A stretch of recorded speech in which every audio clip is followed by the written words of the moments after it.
Hey guys, this is CA Nishant Kumar और आज हम एक इक्विटी लिंक्ड सेविंग स्कीम यानी ELSS का रिव्यू करेंगे which was launched on 13th of April 2000। इस फंड का नाम है quant tax plan direct plan growth और इसमें जो डायरेक्ट वाला ऑप्शन है वो 1 जनवरी 2013 में इंट्रोड्यूस हुआ था। इस फंड को मिस्टर अंकित पांडे और मिस्टर वासव सहगल मैनेज करते हैं। इस फंड की बेंचमार्किंग की जाती है अगेंस्ट निफ्टी 500 TRI यानी टोटल रिटर्न इंडेक्स और इसके डायरेक्ट ऑप्शन का एक्सपेंस रेशियो 0.57% का है। अब बात करते हैं इस फंड के ऑब्जेक्टिव और स्ट्रैटेजी के बारे में। Quant tax plan direct plan growth एक ELSS स्कीम है जिसका एम है कैपिटल अप्रिसिएशन को जनरेट करना by investing in a well diversified portfolio of equity shares जिनकी ग्रोथ पोटेंशियल बहुत स्ट्रांग है। हालांकि इस बात की कोई एश्योरेंस नहीं है कि स्कीम के ऑब्जेक्टिव्स रियलाइज हो ही जाएंगे। इस फंड में स्टॉक सिलेक्शन इन्हीं के यूनिक प्रोप्राइटरी मेथड से किया जाता है जिसे VLRT फ्रेमवर्क कहते हैं। इस मॉडल में ऑप्टिमल एंट्री और एग्जिट पॉइंट्स को आइडेंटिफाई करने में हेल्प होती है और इसके बेसिस पर फंड मैनेजर्स फंड के कैश लेवल को डिसाइड कर सकते हैं। The VLRT model looks at the following 4 things. Number 1, valuation, ये प्राइस को वैल्यू से डिफरेंशिएट करता है। नंबर 2, लिक्विडिटी, इसमें यह समझा जाता है और एनालाइज किया जाता है कि पैसे का flow across different asset classes कैसे हो रहा है। नंबर 3, रिस्क एपेटाइट, इसमें उन फैक्टर्स को समझा जाता है जिससे मार्केट पार्टिसिपेंट्स के एक्शंस और रिएक्शंस ड्राइव होते हैं। And number 4, time, where we understand the cycles which determine the other 3 factors, that is being in sync with the waves of value and behavior। अब बात करते हैं ELSS फंड्स के category mix के बारे में। तो बाय डिजाइन ELSS फंड एक open ended diversified equity fund होता है। सेबी के कैटेगराइजेशन के हिसाब से किसी भी ELSS फंड को अपने टोटल एसेट्स का कम से कम 80% इक्विटी और इक्विटी रिलेटेड इंस्ट्रूमेंट्स में इन्वेस्ट करना होता है। ELSS फंड में 3 साल का लॉक इन पीरियड होता है और इसमें आप जो भी पैसा इन्वेस्ट करते हो उसका आपको इनकम टैक्स एक्ट के सेक्शन 80C के अंदर डिडक्शन मिल जाता है up to 1,50,000 rupees. Quant tax plan fund ने 2022 में अपनी कैश पोजीशन को डायनामिकली मैनेज किया है। फॉर एग्जांपल, अगस्त 22 में कैश एलोकेशन 3.88% था और दिसंबर 22 में चेंजिंग मार्केट डायनामिक्स की लाइन में it went as low as 0.08%। आप अपने स्क्रीन पर इस फंड की कुछ और डिटेल्स देख सकते हैं। इस फंड के एसेट्स अंडर मैनेजमेंट हैं 2506 करोड़ रुपीस के। इसकी बेंचमार्किंग की जाती है अगेंस्ट निफ्टी 500 TRI। इसका एग्जिट लोड निल है और इसका पोर्टफोलियो टर्नओवर रेशियो 1.42 टाइम्स का है। सभी ELSS फंड्स की तरह क्वांट टैक्स प्लान फंड में भी 3 साल का लॉक इन है और इसीलिए इसमें कोई एग्जिट लोड नहीं है। इसका पोर्टफोलियो चर्न रिलेटिवली ज्यादा है। करंट पोर्टफोलियो टर्नओवर रेशियो ये डिनोट करता है कि इस फंड का पूरा पोर्टफोलियो साल भर में 1.5 टाइम्स बदल जाता है। अब बात करते हैं ELSS फंड कैटेगरी के बारे में।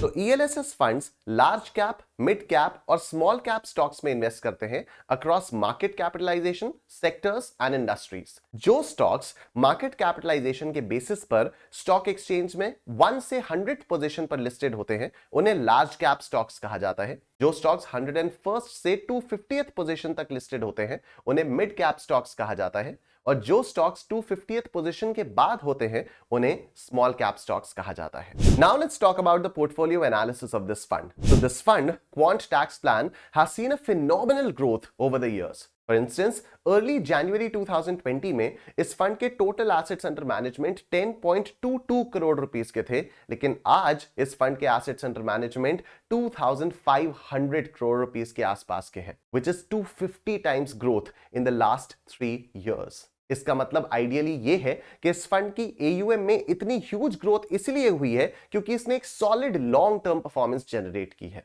आप अपने स्क्रीन पर इस फंड के टॉप 10 स्टॉक्स देख सकते हैं as a percentage of its NAV as on 31st December 2022।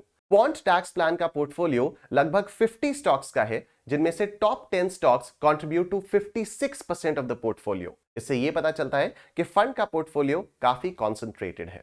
अगर हम म्यूचुअल फंड फैक्ट शीट को देखें तो जनवरी 22 में जो क्वांट टैक्स प्लान के टॉप 3 स्टॉक्स थे वो थे ITC, वेदांता और अदानी एंटरप्राइजेस। पर दिसंबर 22 तक द टॉप 3 स्टॉक्स पर SBI, ITC and Ambuja cements. कुछ स्टॉक्स जैसे यूनाइटेड स्पिरिट्स और रुचि सोया साल के बीच में कभी इसके टॉप 10 लिस्ट में आए थे, लेकिन बहुत ही जल्दी ये टॉप 10 की लिस्ट से बाहर हो गए। वहीं कुछ स्टॉक्स जैसे Reliance industries, Punjab national bank और कोटक महिंद्रा बैंक इसके टॉप 10 की लिस्ट में दिसंबर 22 में आए, पर ये सितंबर 22 तक भी इसके टॉप 10 की लिस्ट में नहीं थे। इस टाइप के सिनेरियोज ये इंडिकेट करते हैं कि करंट मार्केट मोमेंटम को सूट करने के लिए इसका पोर्टफोलियो लगातार चर्न होता रहता है और डायनामिकली मैनेज होता है, और इसी से फंड मैनेजर का अल्फा जनरेट होता है। अब आप अपने स्क्रीन पर इस फंड का इंडस्ट्री एलोकेशन डेटा देख सकते हैं। पूरे साल में इसका इंडस्ट्री एलोकेशन कई बार चेंज हुआ है। टॉप 5 सेक्टर्स फंड के नेट एसेट्स का 54% कंट्रीब्यूट करते हैं।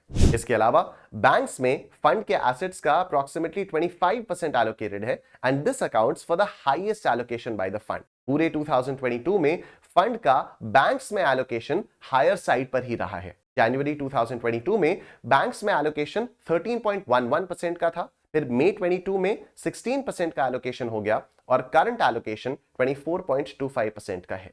2022 की बिगिनिंग में बैंकिंग, कंज्यूमर नॉन ड्यूरेबल्स और construction were among the top 3 industries, जिसमें से कंज्यूमर नॉन ड्यूरेबल्स और कंस्ट्रक्शन फंड की टॉप 10 होल्डिंग्स में से भी बाहर हो चुके हैं towards the end of the year. अब आप अपने स्क्रीन पर इस फंड का रिस्कोमीटर देख सकते हैं। तो क्योंकि इस फंड के 80% से ज्यादा एसेट्स इक्विटी और इक्विटी रिलेटेड इंस्ट्रूमेंट्स में इन्वेस्टेड होते हैं, इसे वेरी हाई रिस्क की कैटेगरी में रखा गया है। तो इन्वेस्टर्स को यह पता होना चाहिए कि इसमें उनका प्रिंसिपल काफी हाई रिस्क पर रहेगा। अब बात करते हैं इस फंड की परफॉर्मेंस के बारे में। जैसा कि हमने पहले देखा, this fund has shown a tremendous growth in the last 3 years. आप अपनी स्क्रीन पर देख सकते हैं कि इस फंड ने पिछले 3 सालों में 35.73% का CAGR जनरेट किया है, और फंड की जब से शुरुआत हुई है तब से लेकर अभी तक इस फंड ने 20.26% का CAGR जनरेट किया है। लेकिन सिर्फ इस फंड के रिटर्न्स को देखने से आपको यह पता नहीं चलेगा कि इस फंड ने पिछले कुछ सालों में कितना अच्छा परफॉर्म किया है। इट विल मेक सेंस तभी जब हम इसे इसके बेंचमार्क से कंपेयर करेंगे और इसके पीयर ग्रुप से कंपेयर करके इसकी परफॉर्मेंस को डिटरमिन करेंगे। आप अपने स्क्रीन पर इस फंड की पिछले 1 साल की, 3 साल की, 5 साल की और शुरुआत से लेकर अभी तक की परफॉर्मेंस देख सकते हैं। कॉरेस्पॉन्डिंगली आप इन्हीं टाइम पीरियड्स में निफ्टी 500 TRI और निफ्टी TRI की परफॉर्मेंस भी देख सकते हैं। यू कैन सी कि क्वांट टैक्स प्लान एक कंसिस्टेंट परफॉर्मर रहा है over the long run and over different time periods as well, that is 1 year and 3 years. Considering कि इस फंड में नया मैनेजमेंट आया है, it would make sense for us to look at the returns over 5 years. Quant tax plan ने पिछले 5 सालों में अपने बेंचमार्क के कंपैरिजन में नियरली दुगना रिटर्न दिया है। पिछले 5 सालों में इसके बेंचमार्क का रिटर्न 11.52% का रहा है, जबकि इस फंड का रिटर्न 21.05% का रहा है। इसके अलावा इस फंड ने अपने बेंचमार्क निफ्टी 500 TRI को और स्टॉक मार्केट इन जनरल को भी हेविली आउट परफॉर्म किया है over 1 year, 3 year and 5 year period. आप अपने स्क्रीन पर इस फंड की अपने पीयर ग्रुप में रैंकिंग देख सकते हैं। We can see कि Quant Tax Plan has been a top quartile performer for a long period of time. पिछले 3 साल और 5 साल के पीरियड में Quant Tax Plan की रैंकिंग नंबर 1 रही है as compared to its peers in the ELSS और tax saver category. इसके अलावा यह फंड पिछले 1 साल के पीरियड में भी टॉप क्वार्टाइल परफॉर्मर रहा है। हम में से कई लोग बस रिटर्न्स को देखकर रुक जाते हैं और उसी के बेसिस पर अपना इन्वेस्टमेंट डिसीजन ले लेते हैं, लेकिन हमें रिस्क को और रिस्क एडजस्टेड रिटर्न्स को भी कंसिडर करके इन्वेस्टमेंट डिसीजन लेना चाहिए। Let's look at a few critical ratios that define the risk element in mutual funds. Number 1, standard deviation. Standard deviation fund से अराइज होने वाले टोटल रिस्क को मेजर करता है। It is a comprehensive risk measurement tool. The standard deviation of this fund is 24.32. Number 2, beta. Beta is a ratio जो कि fund के risk को मेजर करता है जब हम उसे उसके बेंचमार्क से कंपेयर करते हैं। एक जनरल अंडरस्टैंडिंग ये होती है कि अगर किसी फंड का बीटा 1 से कम है तो वो मार्केट से रिलेटिवली कम रिस्की है। इस फंड का बीटा 1.05 है, जो ये डिनोट करता है कि ये फंड मार्केट से रिलेटिवली ज्यादा रिस्की है। And number 3, Sharpe ratio. Sharpe ratio indicates the risk adjusted returns generated by a fund. In simple terms, this ratio indicates कि 1 यूनिट ऑफ रिस्क के ऊपर फंड ने कितना एक्सेस रिटर्न जनरेट किया है। In this case, a positive Sharpe ratio indicates that for every unit of risk, This fund has generated 1.41 times excess returns. So, to conclude, quant tax plan एक consistent out performer रहा है और इसने अपने benchmark और peer group को long term में consistently beat किया है। इस फंड का पोर्टफोलियो डायनामिक है और रेगुलरली चर्न होता रहता है। इस फंड का रिस्क रिलेटिवली हाई है, लेकिन लॉन्ग टर्म में इसने अपने इन्वेस्टर्स को हाई रिटर्न्स से भी रिवॉर्ड किया है। कई सारे इन्वेस्टमेंट्स जो 80C के टैक्स रिडक्शन को क्वालिफाई करते हैं वो लॉन्ग टर्म के लिए बनाए गए हैं और इनमें से कुछ तो क्लासिक रिटायरमेंट प्रोडक्ट्स हैं। अगर क्वांट टैक्स प्लान फंड को भी एक ऐसा ही इन्वेस्टमेंट ऑप्शन कंसिडर किया जाए meant for long term financial planning such as retirement etc, तो ये फंड एक लंबे समय में वेल्थ क्रिएट करने में मदद कर सकता है। Thank you for watching. Happy investing.